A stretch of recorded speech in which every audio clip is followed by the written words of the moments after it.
Hello বন্ধুরা, কেমন আছো সবাই? আশা করি সবাই ভালোই আছো। বন্ধুরা, আজকে আমি আলোচনা করব কলকাতা হাইকোর্টের বিচারপতি অমৃতা সিনহার জীবনী সম্পর্কে। তাই ভিডিওটি না টেনে পুরো ভিডিও দেখার অনুরোধ রইল। বর্তমানে যার নাম শুনলেই কাঁপে দুর্নীতিবাজেরা। বর্তমান সময়ে যে কয়েকজন বিচারপতিকে নিয়ে আলোচনা করা হয় তার মধ্যে অনেক ওপরে নাম রয়েছে কলকাতা হাইকোর্টের বিচারপতি অমৃতা সিনহার। প্রাক্তন বিচারপতি অভিজিৎ গঙ্গোপাধ্যায়কে যেমন দাপুটে বিচারপতি বলা হতো, তেমনি এই তকমা রয়েছে বিচারপতি অমৃতা সিনহার নামের সঙ্গেও। প্রতিটা মানুষের মুখে মুখে এখন তারই নাম। সমাজের এক অংশের কাছে তিনি হয়ে উঠেছেন আইকন। বিচারপতি অমৃতা সিনহা একজন সুপরিচিত এবং সুসম্মানিত বিচার বিভাগীয় ব্যক্তিত্ব। তার বিচার ব্যবস্থার গুরুত্বপূর্ণ অবদান তিনি রেখে চলেছেন।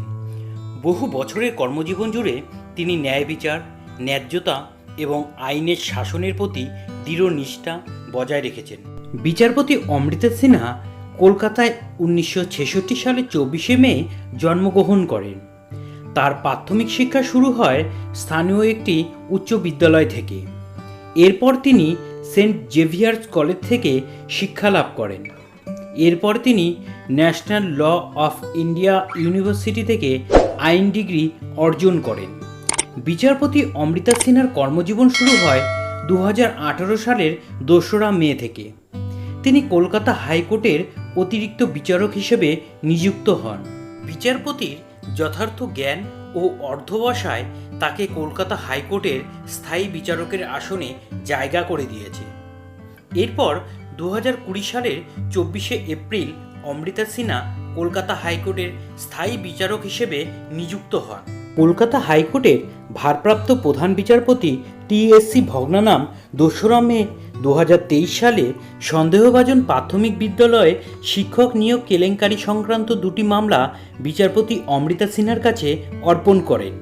এরপর 2023 সালের 8ই মে কলকাতা হাইকোর্ট তৃণমূল কংগ্রেসের সাধারণ সম্পাদক অভিষেক ব্যানার্জিকে নির্দেশ দেয় পশ্চিমবঙ্গের শিক্ষক নিয়োগে বড় আকারের অনিয়মের তদন্তকারীদের সাথে সহযোগিতা করতে। বিচারপতি অমৃতা সিনহা তার কর্মজীবনে অনেক আইনি পদে কাজ করার অভিজ্ঞতা অর্জন করেছেন। আইনের বিভিন্ন ক্ষেত্রে তার দক্ষতা এবং বোঝাপড়া রয়েছে। তিনি একজন সফল আইনজীবী হিসেবে কাজ করে চলেছেন।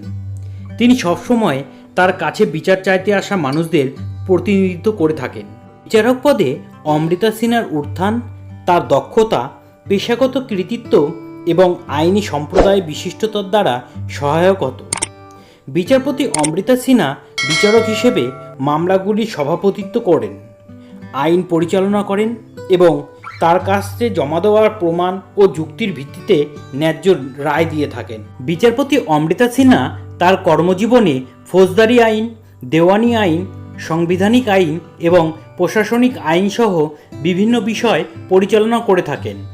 তার আদালতের মতামত ও উপসংহারগুলি আইনি নজির স্থাপন এবং ন্যায় বিচার নিশ্চিত করার ক্ষেত্রে একটি অসাধারণ প্রভাব ফেলত।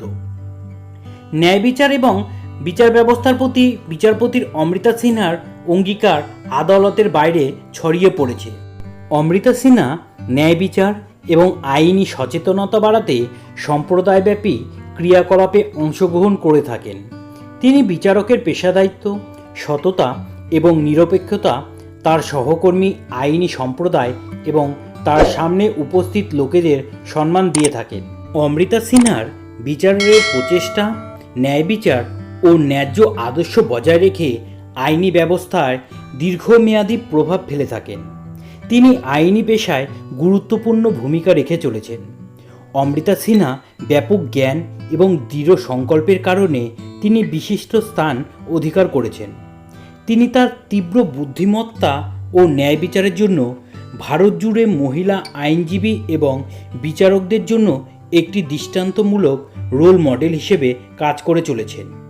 ভবিষ্যৎ প্রজন্মের জন্য তিনি একটি অসাধারণ অনুপ্রেরণাদায়ক উদাহরণ স্থাপন করেছেন। অমৃতা সিনহা 2020 সালে পশ্চিমবঙ্গে প্রাথমিক বিদ্যালয়ে শিক্ষক নিয়োগ কেলেঙ্কারিতে তদন্ত করার জন্য সিবিআইকে নির্দেশ দিয়ে একটি আদেশ জারি করেছিলেন।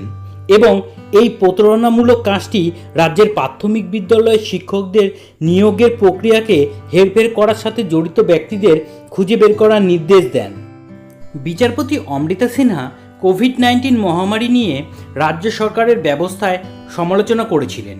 এছাড়াও তিনি স্বাস্থ্য সুবিধার প্রাপ্ত বাড়াতে এবং মাইগ্রেন্ট শ্রমিকদের অধিকার রক্ষার্থে ব্যবস্থা বাস্তবায়নে সরকারকে বাধ্য করার উদ্যোগ নিয়েছিলেন। অমৃতা সিনহা জমি অধিগ্রহণ সহ একাধিক মামলায় সভাপতিত্ব করেছেন। উল্লেখযোগ্যভাবে একটি উদাহরণ হল তিনি কৃষকদের পক্ষে রায় দিয়েছিলেন ভূমি অধিগ্রহণ প্রক্রিয়া এবং ক্ষতিপূরণ আদায়ের পক্ষে। অমৃতা সিনহা কৃষকদের হয়ে রাজ্য সরকারের কাছে তাদের জমির জন্য ক্ষতিপূরণ করার নির্দেশ দিয়েছিলেন, যা একটি হাইওয়ে প্রকল্পের জন্য অধিগ্রহণ করা হয়েছিল। পশ্চিমবঙ্গের 2023 সালে কন্ট্রোভার্সিয়াল পঞ্চায়েত ইলেকশনের রেজাল্টও অমৃতা সিনহার বিচার অধীনে। বিচারপতি অমৃতা সিনহার হাত ধরেই আবার বিচার ব্যবস্থার প্রতি যে সাধারণ মানুষের লুপ্তপ্রায় আস্থা ছিল তা আবার ফিরে আসছে। বিচারপতি অমৃতা সিনহা আগামী 2031 সালে 24শে ডিসেম্বর পর্যন্ত কলকাতা হাইকোর্টের বিচারকের দায়িত্ব পালন করবে। বন্ধুরা, আজকে এই পর্যন্তই। ভিডিওটি ভালো লাগলে অবশ্যই লাইক এবং শেয়ার করবে, কমেন্ট করে জানাবে তোমাদের গুরুত্বপূর্ণ মতামত, সাবস্ক্রাইব করবে আমাদের চ্যানেলটিকে এবং পাশের বেল আইকনটি টিপে অল করে দেবে, যাতে নতুন ভিডিওর নোটিফিকেশন তুমি সবার আগে পেতে পারো। জয় হিন্দ, বন্দে মাতরম।